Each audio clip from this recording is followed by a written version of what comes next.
नमस्कार।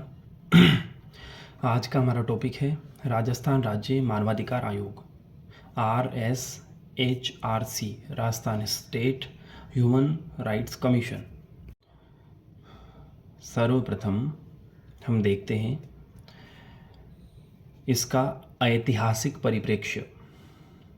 संयुक्त राष्ट्र संघ की आर्थिक व सामाजिक परिषद ने 1946 में श्रीमती एलेनोर रूजवेल्ट की अध्यक्षता में मानवाधिकारों के प्रारूप की रचना के लिए मानवाधिकार आयोग का गठन किया। आयोग ने मानवाधिकारों की विश्वव्यापी घोषणा जून 1948 में तैयार की।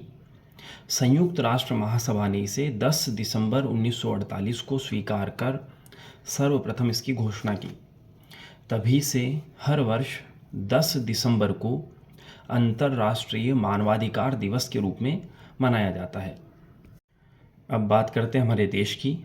तो मानवाधिकार संरक्षण अधिनियम 1993 के तहत देश में मानवाधिकारों की रक्षा के लिए राष्ट्रीय मानवाधिकार आयोग का गठन 10 अक्टूबर 1993 को सर्वोच्च न्यायालय के सेवानिवृत्त न्यायमूर्ति रंगनाथ मिश्र की अध्यक्षता में किया गया। फिर से देखें, मानवाधिकार संरक्षण अधिनियम 1993 के तहत राष्ट्रीय मानवाधिकार आयोग का गठन किया गया 10 अक्टूबर 1993 को, और सर्वोच्च न्यायालय के सेवानिवृत्त न्यायमूर्ति रंगनाथ मिश्र को इसका पहला अध्यक्ष बनाया गया। अब है राजस्थान।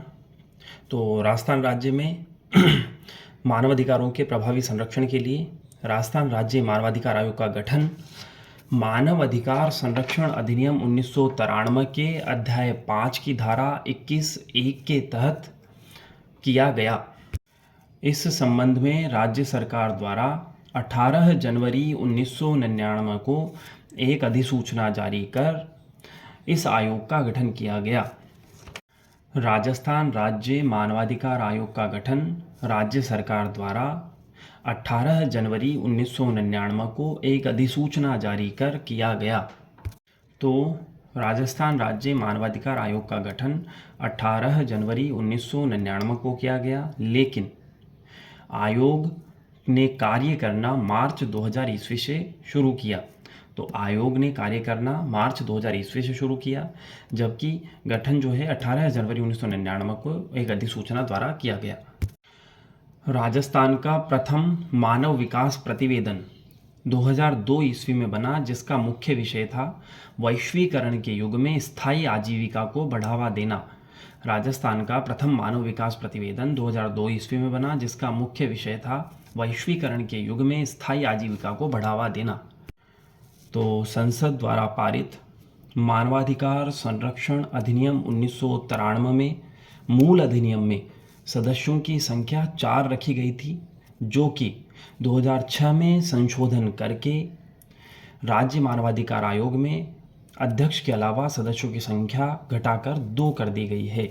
तो मूल अधिनियम में, जो कि 1993 में बना, सदस्यों की संख्या 4 रखी गई थी, साथ में एक अध्यक्ष प्लस एक अध्यक्ष।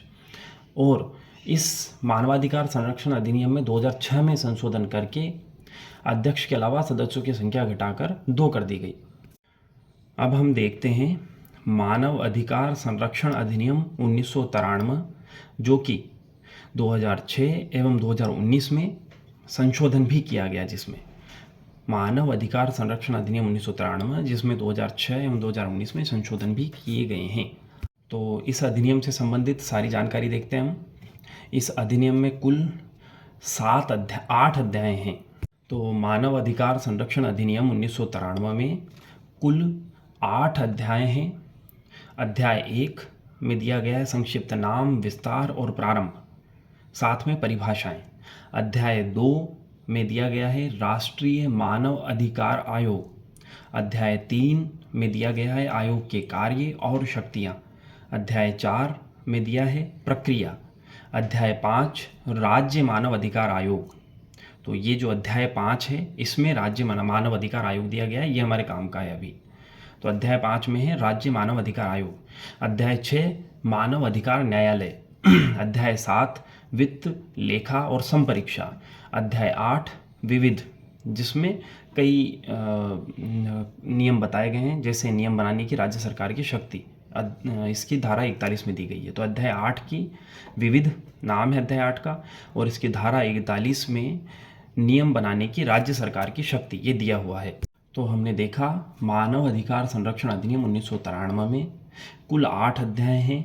अध्याय 1 में संक्षिप्त नाम, विस्तार और प्रारंभ दिया है। अध्याय 2 राष्ट्रीय मानव अधिकार आयोग है। अध्याय 3 आयोग के कार्य और शक्तियां हैं। अध्याय 4 प्रक्रिया है। अध्याय 5 राज्य मानव अधिकार आयोग है। अध्याय 5 राज्य मानव अधिकार आयोग है, जिसमें धारा 21 से लेकर धारा 29 तक है। अध्याय 6 मानव अधिकार न्यायालय। अध्याय 7 वित्त, लेखा और संपरीक्षा। अध्याय 8 विविध। तो इसमें देखते हैं हम अब अध्याय 5, जिसमें राज्य मानव अधिकार आयोग दिया हुआ है। इसमें धारा 21 से लेकर धारा 29 तक दी हुई है। धारा 21 राज्य मानव अधिकारों का गठन। धारा 21 राज्य मानव अधिकार आयोगों का गठन। धारा 21 राज्य मानव अधिकार आयोगों का गठन। धारा 22 राज्य आयोग के अध्यक्ष तथा सदस्यों की नियुक्ति। धारा 23 राज्य आयोग के अध्यक्ष या किसी सदस्य का हटाया जाना व त्यागपत्र देना। धारा 24 राज्य आयोग के अध्यक्ष और सदस्यों का कार्यकाल।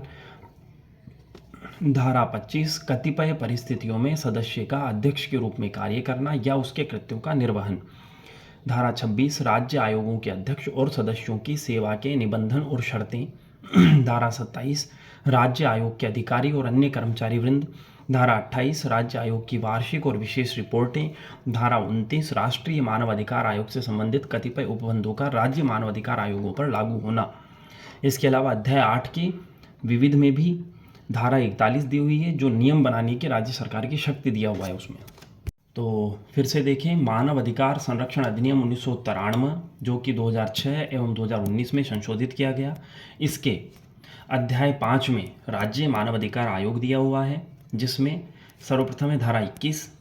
इसमें दिया है राज्य मानव अधिकार आयोगों का गठन।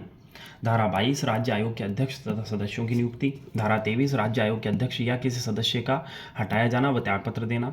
धारा 24 राज्य आयोग के अध्यक्ष और सदस्यों का कार्यकाल। धारा 25 कतिपय परिस्थितियों में सदस्य का अध्यक्ष के रूप में कार्य करना या उसके कृत्यों का निर्वहन। धारा 26 राज्य आयोगों के अध्यक्ष और सदस्यों की सेवा के निबंधन और शर्तें। धारा 27 राज्य आयोग के अधिकारी और अन्य कर्मचारी वृंद। धारा 28 राज्य आयोग की वार्षिक और विशेष रिपोर्टें।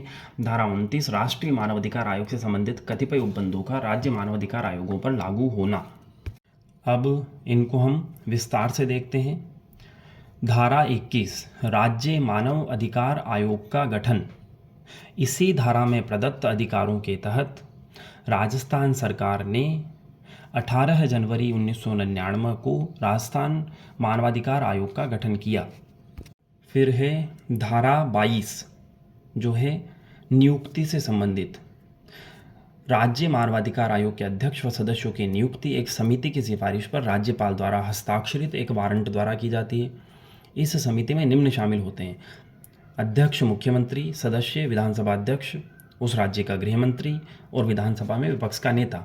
और यदि विधान परिषद हो तो उस परिषद का सभापति व परिषद में विपक्ष का नेता भी सदस्य होता है। फिर है धारा 23 आयोग के अध्यक्ष या सदस्य द्वारा त्यागपत्र या हटाया जाना। राज्य मानवाधिकार आयोग का अध्यक्ष या कोई सदस्य कभी भी राज्यपाल को अपने हस्ताक्षरों से युक्त लिखित त्यागपत्र देकर पद से मुक्त हो सकता है। आयोग का अध्यक्ष या सदस्य निम्न स्थितियों में राष्ट्रपति द्वारा हटाया जा सकता है: पहला, उच्चतम न्यायालय द्वारा राष्ट्रपति के निर्देश पर की गई जांच में कदाचार या अक्षमता सिद्ध किए जाने पर। दूसरा, वह दिवालिया निर्णीत कर दिया गया हो। तीसरा, अपने कार्यकाल में अपने पद के कर्तव्यों के बाहर किसी वैतनिक रोजगार में लगा हो। चौथा, मानसिक या शारीरिक दुर्बलता के कारण पद पर बने रहने के अयोग्य हो। पांचवा, विकृत चित्त का है तथा सक्षम न्यायालय द्वारा इस प्रकार घोषित कर दिया गया है। छठा, किसी अपराध के लिए जो कि राष्ट्रपति की राय में नैतिक पतन वाला है, सिद्ध दोष हो गया है एवं उसे कारागार की सजा दी गई है।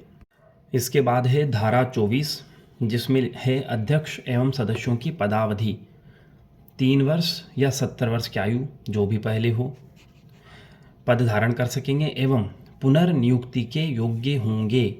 3 वर्ष या 70 वर्ष की आयु तक इनमें से जो भी पहले हो पद धारण कर सकेंगे एवं पुनर्नियुक्ति के योग्य होंगे। ध्यातव्य है कि पूर्व में अध्यक्ष एवं सदस्यों का कार्यकाल 5 वर्ष या 70 वर्ष की आयु पूर्ण होने जो भी पहले हो तक था, परंतु मानवाधिकार संशोधन अधिनियम 2019 द्वारा कार्यकाल घटाकर 3 वर्ष या 70 वर्ष की आयु जो भी पहले हो कर दिया गया है। साथ ही अध्यक्ष को भी पुनर्नियुक्ति हेतु योग्य कर दिया गया है। मूल अधिनियम में अध्यक्ष पुनर्नियुक्त नहीं किया जा सकता था, तो अभी जो आयु है वो है 3 वर्ष या 70 वर्ष जो भी पहले हो। अध्यक्ष या सदस्य सेवानिवृत्ति के बाद राज्य सरकार या भारत सरकार के अधीन लाभ के अन्य किसी भी पद पर नियुक्त नहीं किए जा सकेंगे। फिर है धारा 25, जिसमें है कतिपय परिस्थितियों में सदस्य का अध्यक्ष के रूप में कार्य करना या उसके कृत्यों का निर्वहन करना। फिर है धारा 26, जिसमें दिया है राज्य आयोग के सदस्यों की सेवा शर्तें। फिर है धारा 27, जिसमें दिया है राज्य आयोग के अधिकारी व कर्मचारी। फिर है धारा 28, जिसमें दिया है राज्य आयोग राज्य सरकार को एक वार्षिक प्रतिवेदन प्रस्तुत करेगा, इसे राज्य विधानमंडल में सदन के समक्ष प्रस्तुत किया जाएगा। और धारा 29 में है राष्ट्रीय मानवाधिकार आयोग से संबंधित कतिपय उपबंधों का राज्य मानवाधिकार आयोगों पर लागू होना। इसके पश्चात है आयोग के कार्य और शक्तियाँ। ये राष्ट्रीय मानवाधिकार आयोग के जो कार्य और शक्तियाँ हैं वही राजस्थान राज्य मानवाधिकार आयोग के भी कार्य और शक्तियाँ होंगे। तो राष्ट्रीय मानवाधिकार आयोग के कार्य और शक्तियाँ मानवाधिकार संरक्षण अधिनियम 1993 के अध्याय 3 में दिया हुआ है और वही राज्य मानवाधिकार आयोग पर भी लागू होंगी।